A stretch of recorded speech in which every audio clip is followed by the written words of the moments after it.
This video titles Diddy 50 months in prison. 50 months in prison. The judge also hit him with a $500,000 fine and 5 years of supervised release. And because he's been in custody since September 2024, he'll get credit for time served. I want to have a conversation with you guys about this Diddy verdict. This video won't be too long. I'll go over the general stuff today, and then on Sunday, I'll drop a more in-depth breakdown of what happened before, during, and after the sentencing. So back in July, a New York jury acquitted Diddy of the most serious charges he was facing, racketeering and sex trafficking, but convicted him on 2 counts of transporting former girlfriends for prostitution. Heading into the sentencing, prosecutors asked for about 11 years, while the defense pushed for just 14 months, basically time served, which meant Diddy would have walked free on the spot. Diddy's team argued he's not a danger. They highlighted his childhood trauma, his struggles with drug addiction, and the work he's done while detained. They even played an 11-minute video of him with his kids and while he was doing philanthropy work in the community.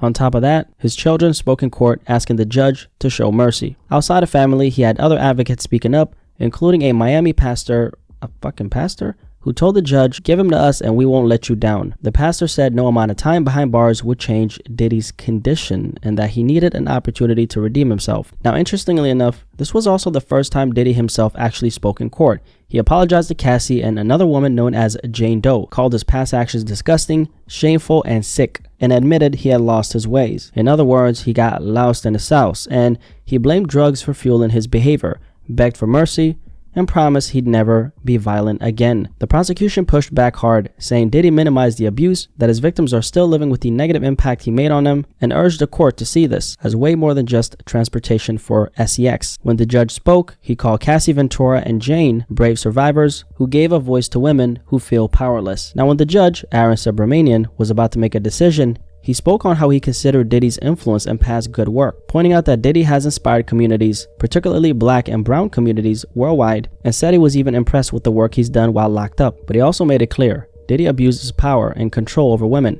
he claimed to love. The judge also noted his entire history, from the murder of his father, to his family ties, to his achievements. But at the end of the day, he said accountability had to come first. And with that, the sentence was handed down. 50 months in prison, 4 years and 2 months. Along with the 50 months in prison, he was also fined $500,000 and has also been ordered 5 years of supervised release. The key here is that Diddy will get credit for time served. Since he's been behind bars since September 2024, he's already served about 13 months of that 50. That means his projected release date is late 2028, probably around November or December. However, keep in mind, for anyone who doesn't know, especially my international viewers, inmates can earn what's called good time credit. Basically, if they follow the rules, they can shave up to 54 days of their sentence each year. So with that in play, Diddy could potentially be released a little earlier than late 2028.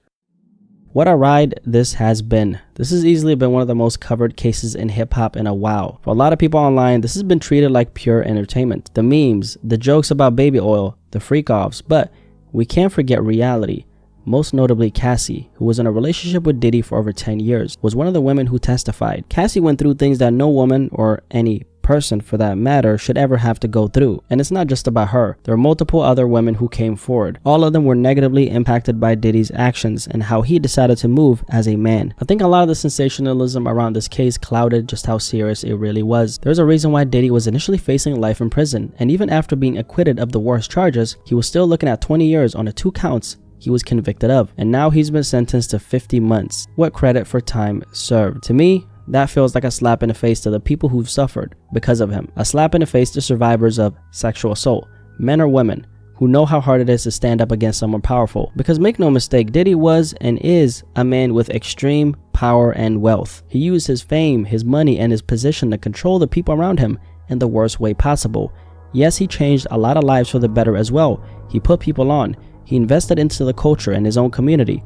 That's real, but at the same time, he used those riches and fame to exploit and abuse people, including someone he claimed to love. It's sad to say that the legal system doesn't really protect victims like that. And in this case, I don't think that 50 months is anywhere close to enough for the pain and suffering Diddy caused. However, Diddy could have of course not been held accountable for the more serious 3 counts since he was acquitted. So I guess in a lot of ways, the 50 months does make sense. Overall though, I don't know what kind of message this sends, but I know it's not a good one. And when Diddy eventually walks out of prison, it's going to be a reminder to the people he hurt that justice wasn't on their side. Accountability holds a huge standard And it's a good thing. It's good to hear that people can actually admit, like, as their first step to take accountability of what they've done, and that way they can actually just fix it after addressing of what they've done to people and what they've done to themselves as a human being. But accountability is number one.